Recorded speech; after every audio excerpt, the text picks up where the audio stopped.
Tardes con todos. Muchísimas gracias, Kelita. Gracias a todo el personal que trabaja acá en ASIS. De verdad es increíble el gran trabajo que realizan. La coordinación muy buena, de verdad muy contenta de haber podido percibir esa experiencia tan bonita al costado de tan excelentes profesionales que de verdad recalco su entusiasmo, su responsabilidad, su proactividad en poder dejar muy en alto este proceso que de por sí es un proceso bandera del personal de enfermería en las unidades de cuidados intensivos y especialidades también como cardio. Muchísimas gracias a todas y felicitaciones porque de verdad han realizado un trabajo increíble. Bien, vamos entonces a iniciar con los dos temas del día de hoy.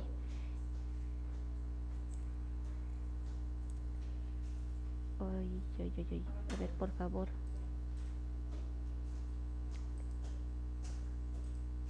Ya estamos.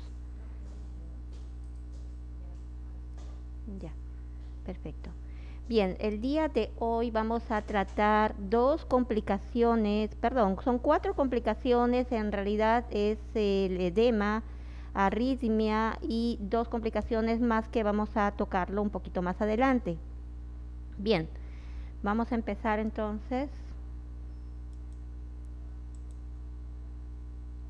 Bien, cuando hablamos de edema, ya el día de ayer habíamos escuchado atentamente todos a la Magíster Zoila en los temas específicos de extravasaciones, ¿no? De trombosis también. Y resulta que todas estas complicaciones pues tienen este origen para ocasionar un edema en el bebé. Entonces, si nosotros visualizamos esta fotografía, nos vamos a dar cuenta cómo es que este edema viene de una complicación de un compromiso circulatorio tanto sanguíneo como linfático. En este caso más es sanguíneo porque va a tener de base de consecuencia de una trombosis, de una extravasación, ¿no? Que podríamos nosotros ocasionar sin querer.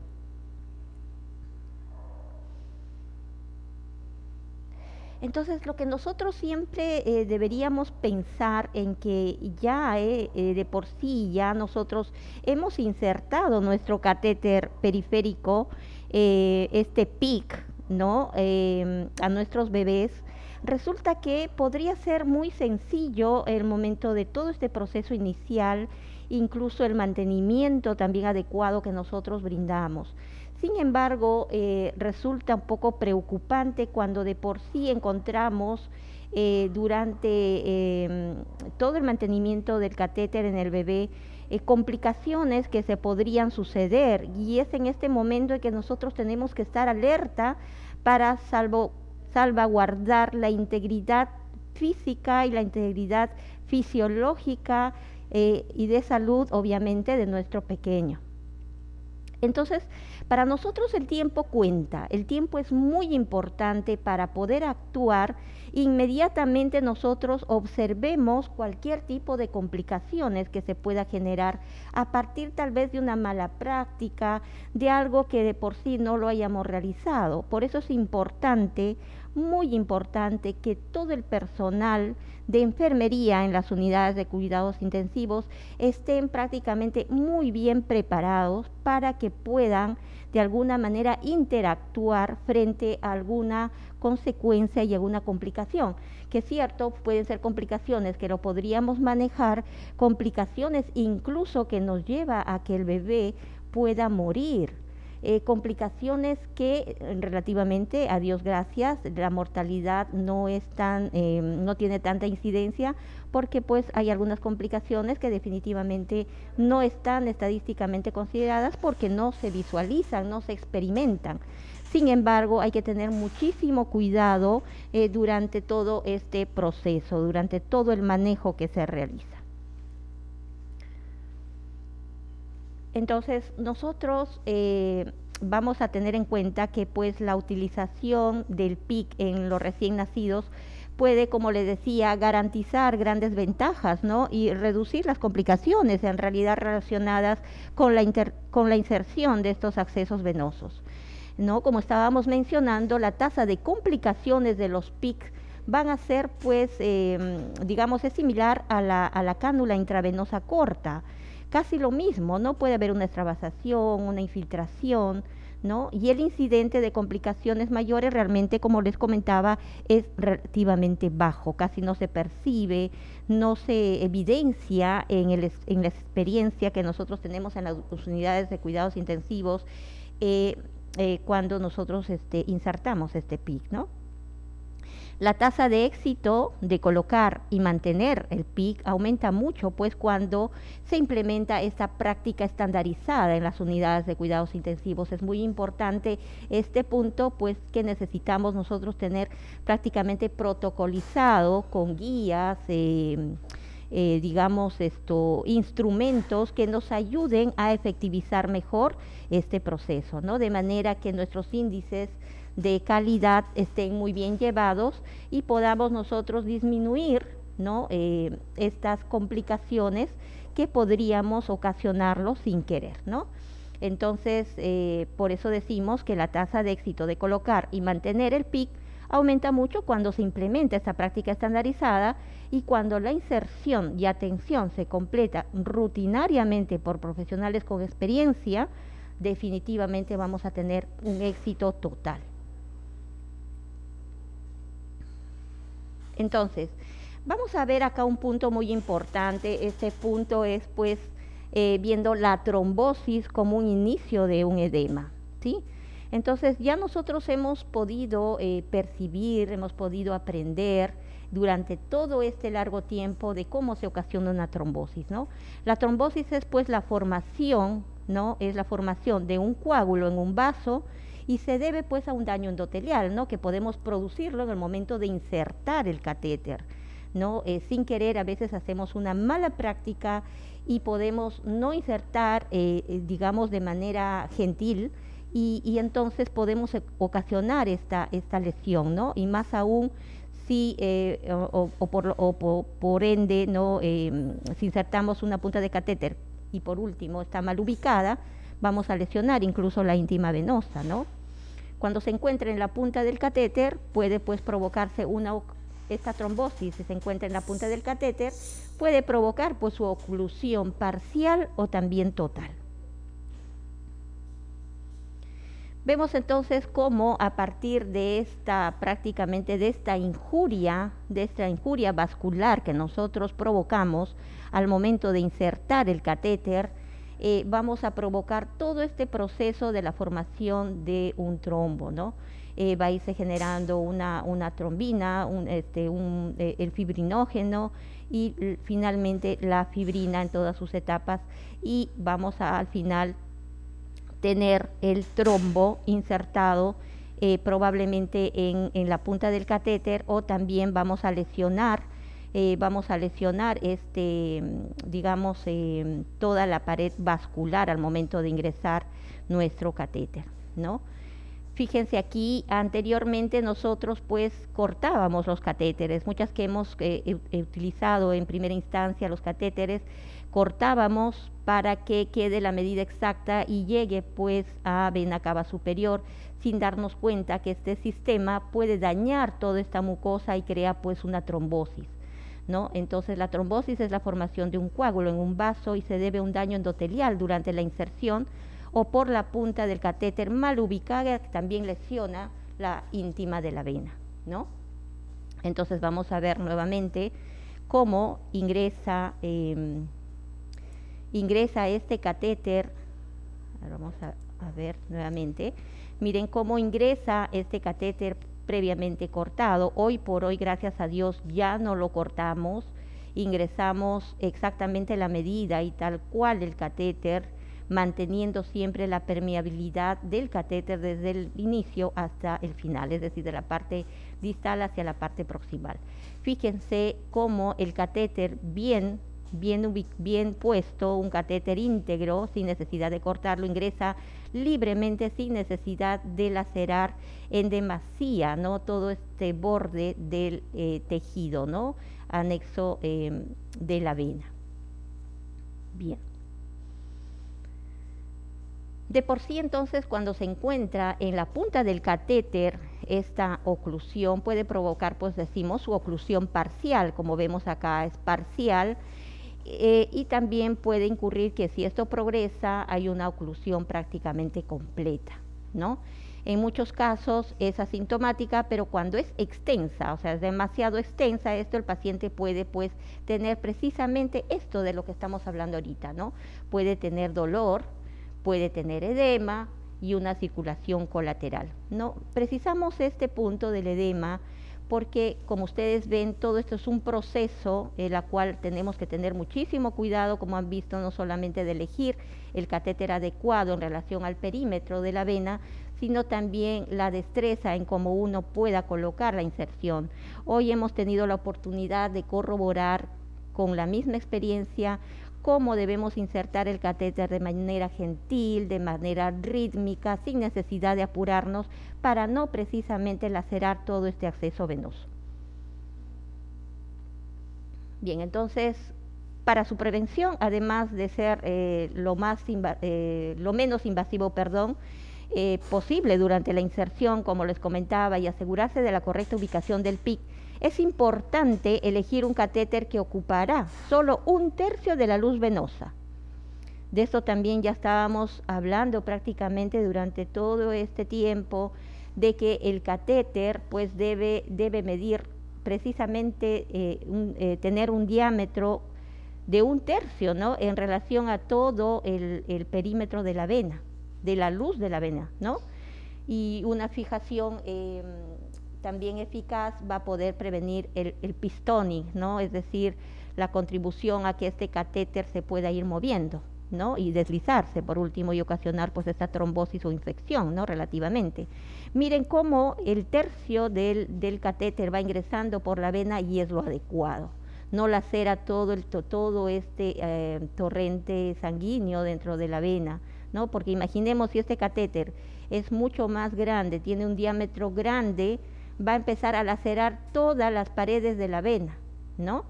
Entonces hay que tener muchísimo cuidado en cuanto a la medida del diámetro del PIC, ¿no? Es muy importante, ya lo hemos recalcado, de que para menores de 1500 gramos es recomendable usar un catéter de 1 French, y para mayores de 1,5 kg un catéter de 2 French, ¿no? Para que nosotros de alguna manera realicemos esta inserción adecuadamente.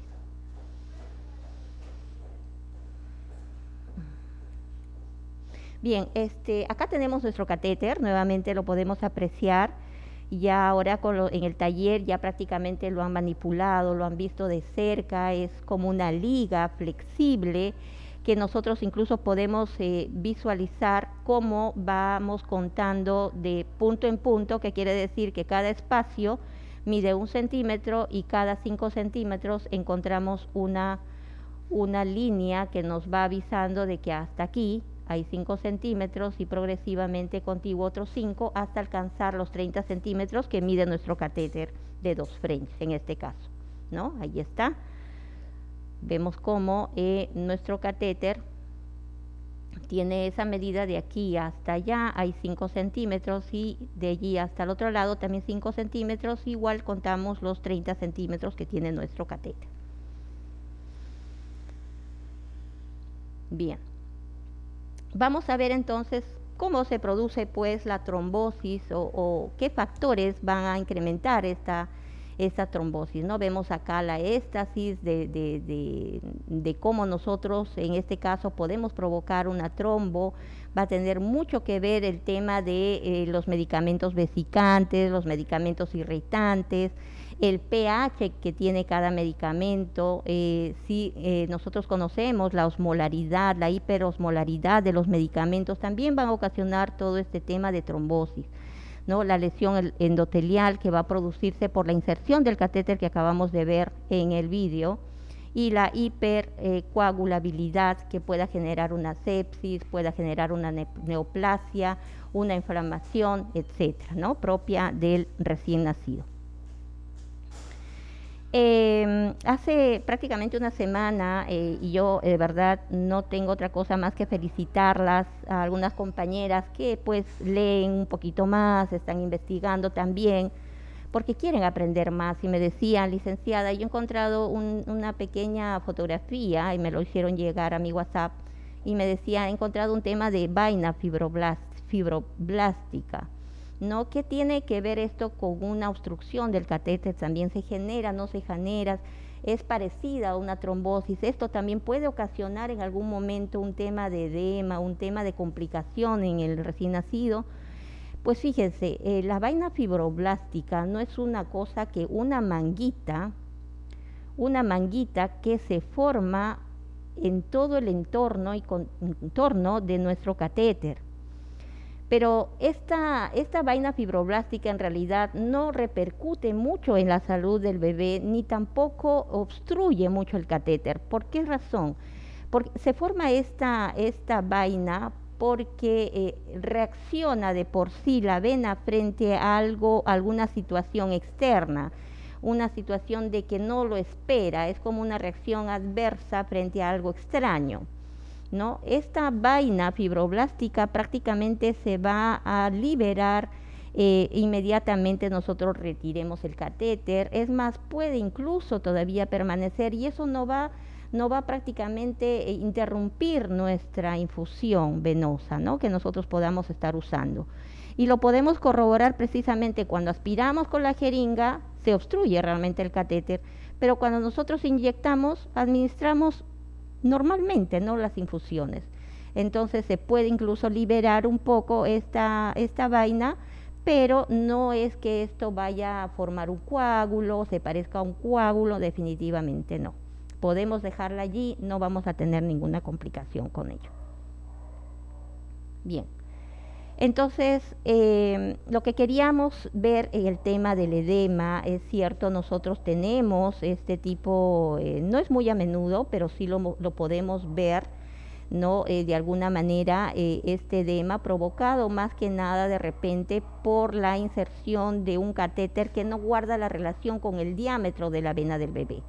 Como habíamos visto en la fotografía inicial, vemos el brazo del bebé edematizado, ¿no? No lo podíamos visualizar porque el bebé de por sí está en una posición anatómica de flexión y obviamente no podemos visualizar mucho el bracito. Por eso es muy importante que nosotras cuando ingresemos a las unidades de cuidados intensivos tengamos la paciencia de poder observar a nuestro bebé. Todos sabemos que pues es un ser prácticamente sensible, sí, pero no nos va a poder hablar, no va a podernos decir, miren, miren lo que me está ocurriendo, miren cómo mi bracito se está edematizando, miren cómo se está tornando eritematoso, por favor ayúdenme. Definitivamente la alerta inicial va a ser el llanto irritable de nuestro bebé. ¿Por qué? Porque también va a producir dolor. Entonces es muy importante leer la actividad la actividad propiamente dicha y el llanto. Hay que saber identificar cuándo es un llanto de dolor, cuándo es un llanto de hambre o cuando un bebé está muy hiperactivo de pronto porque sí lo lastima. Entonces no solamente va a estar generada nuestra observación con las ayudas de nuestros monitores, con la ayuda de todo el equipamiento, pero es muy importante y creo yo lo más importante, valga la redundancia, es que nosotros percibamos esos pequeños detalles que a veces puedan contribuir muchísimo a no generar una complicación mucho mayor, ¿no? Entonces, ni bien nosotros veamos a nuestra criatura llorando, lo veamos irritable y de pronto nosotros nos podamos percatar en un inicio de que un bracito de repente está mucho más gordito, decimos, en relación al otro, hay que ver por qué. Entonces hay que ir palpando, probablemente hay se está formando una tendinitis o hay un cordoncito muy dificultoso al inicio en verlo, pero si nosotros tenemos y manejamos bien este tema de la percepción y la diferenciación en cuanto a la anatomía de uno y otro bracito, vamos a identificar un edema inicial. Entonces, ¿cuál es el tratamiento luego si nosotros encontramos este edema? vamos a primeramente ver qué es lo que ha sucedido, ¿no? Probablemente sea producto de una oclusión, probablemente sea producto de una trombosis propiamente del catéter, o a lo mejor ha sido por la laceración que se ha producido inicialmente en la introducción del PIC, y entonces podamos nosotros ver de qué manera podamos ayudar al bebé. De por sí, si hay un cordón inicial y un edema, es más probable que haya sido un catéter que ha ido prácticamente friccionando todas las paredes de la vena y ha provocado este edema.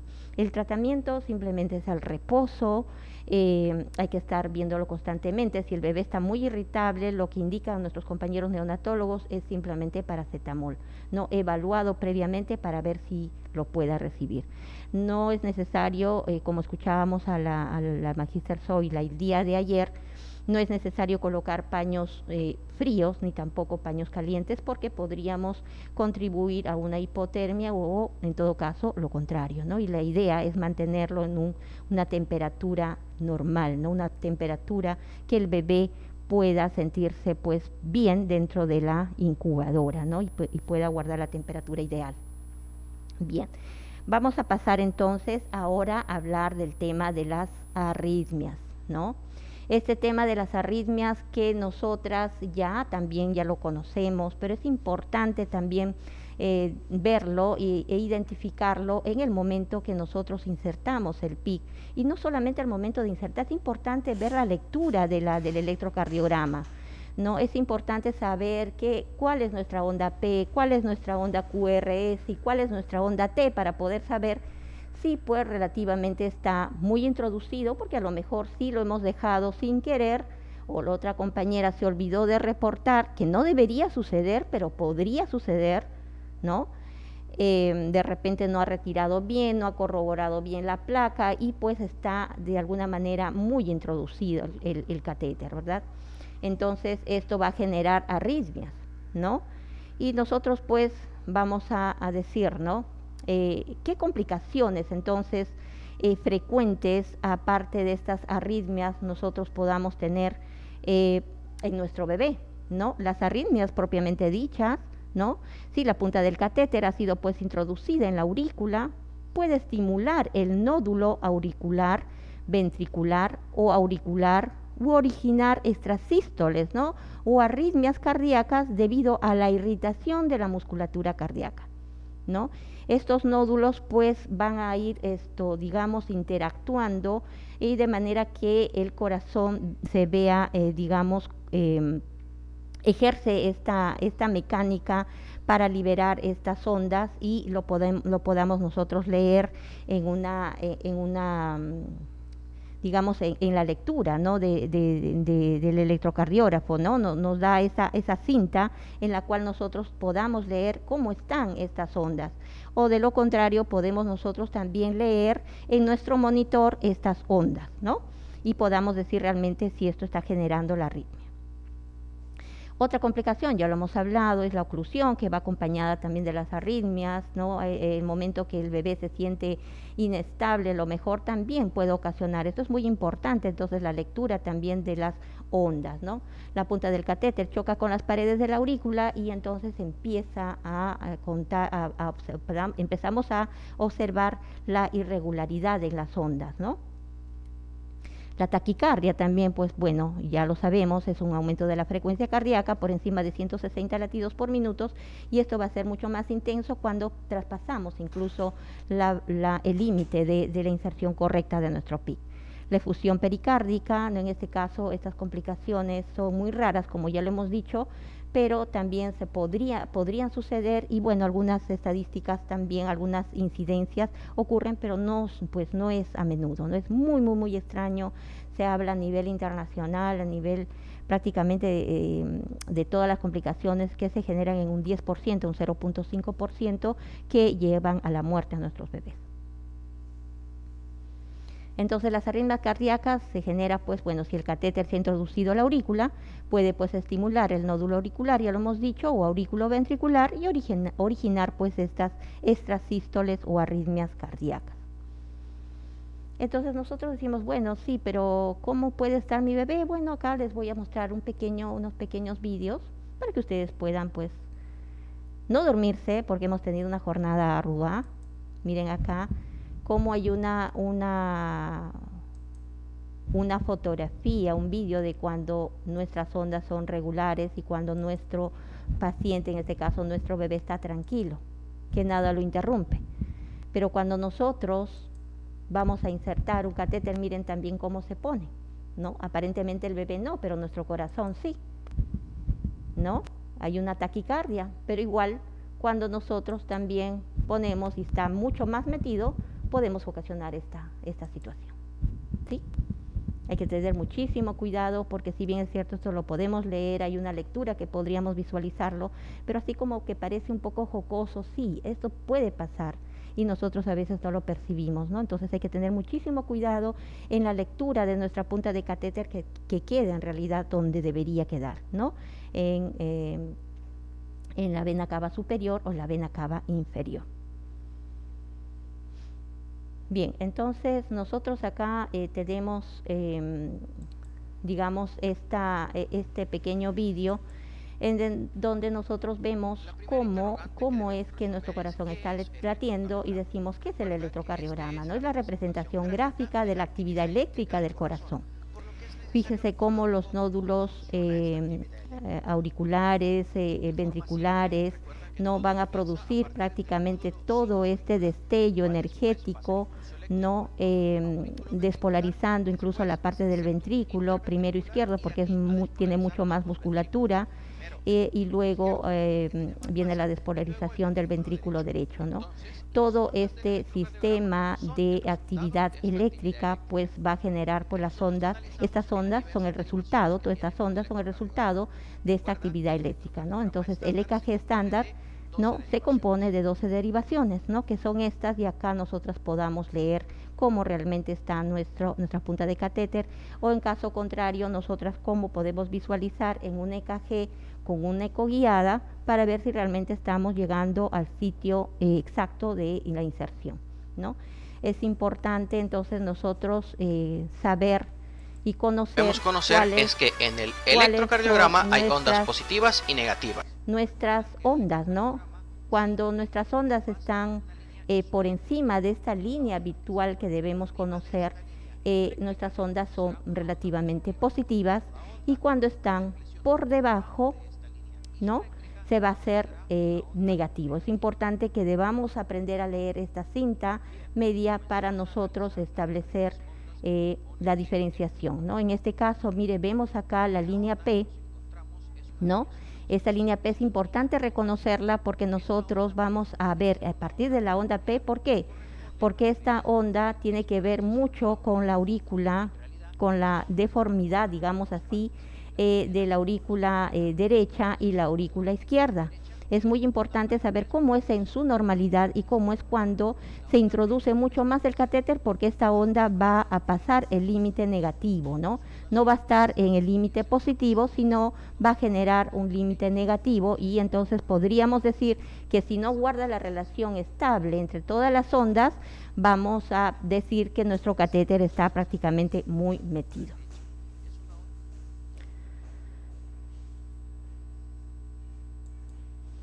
De igual manera vamos a solamente conocer, ¿no?, cómo se establece nuestra onda P, ¿no?, nuestra onda QRS, que es importante determinarlo. Generalmente la onda Q se hace negativo, ¿no? Tenemos nuestra onda R que se hace positivo y es mucho más larga en relación a esta onda S, ¿no?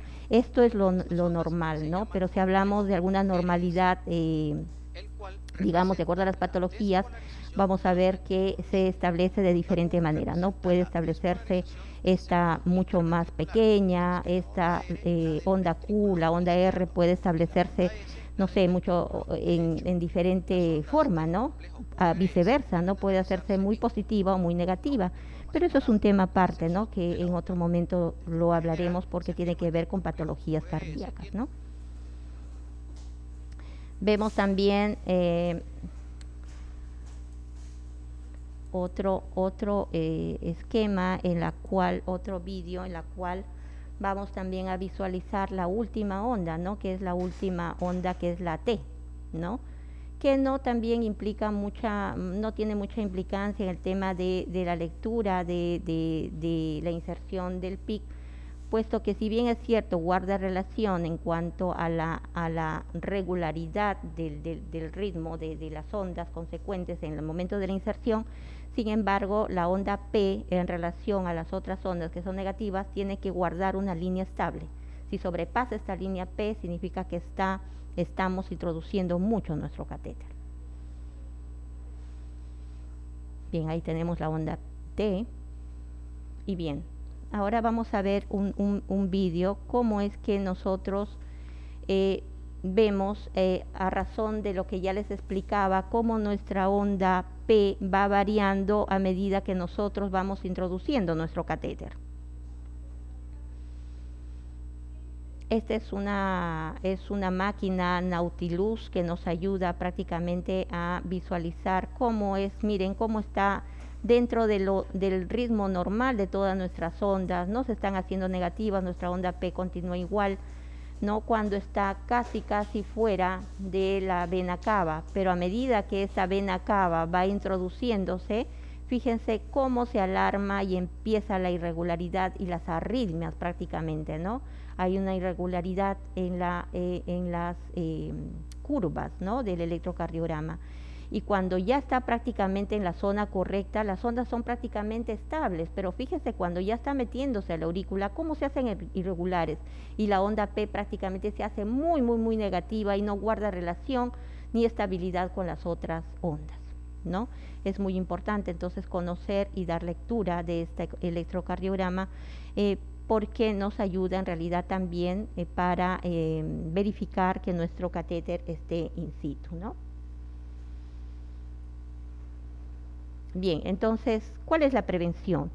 La prevención es pues la medición cuidadosa de la longitud del catéter, hay que tratar de medir exactamente, ya esto es un tema que lo hemos tocado también muy a menudo, hay que verificar el acceso vascular, hay que medir desde el punto de inserción con la técnica correcta hacia dónde nosotros tenemos que llegar, ya lo hemos dicho, es el segundo y tercer espacio intercostal, o debe quedar entre D2 y D4 si es en la parte superior, y en la lectura de placa, de igual manera, si insertamos el catéter por miembros inferiores, debería quedar en D9 y D10, ¿no?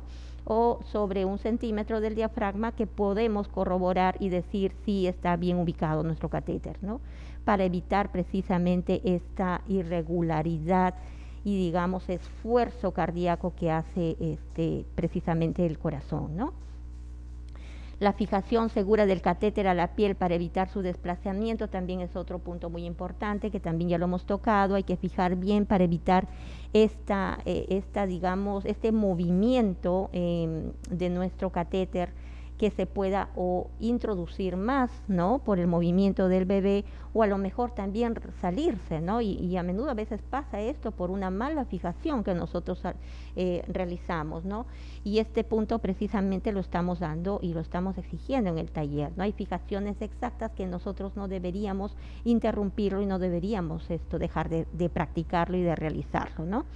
Hay que comprobar la localización mediante el control radiográfico, ya les decía, hay que tener muy en cuenta todo el esquema del bebé frente a nosotros en la placa, para poder dar lectura no solamente de la condición en la que se encuentra nuestro bebé, sino también corroborar siempre que se pueda la punta de catéter, que debería estar pues en su sitio. Tenemos también en este caso el tema de qué deberíamos hacer, ¿no? La cateterización venosa central es una técnica de sencilla colocación, sí, pero hay que tener muchísimo cuidado en todo este proceso, ¿no? Todos los puntos que ya hemos ido prácticamente aconsejando y recalcando cómo deberían realizarse, ¿no? Los buenos resultados van a depender de que se la utilice en forma precoz y programada, ¿no? La posición correcta, la prevención de infecciones, la ocurrencia de accidentes, deberán pues fundamentalmente tener conocimiento de todas las compañeras que trabajamos en las unidades de cuidados intensivos, y los cuidados y la colocación y mantenimiento también debe ser de acorde a las, digamos, exigencias y protocolos, instrumentos que podamos tener en nuestras unidades. Bien, gracias. Terminamos aquí con el primer tema. Vamos a pasar a nuestro segundo tema,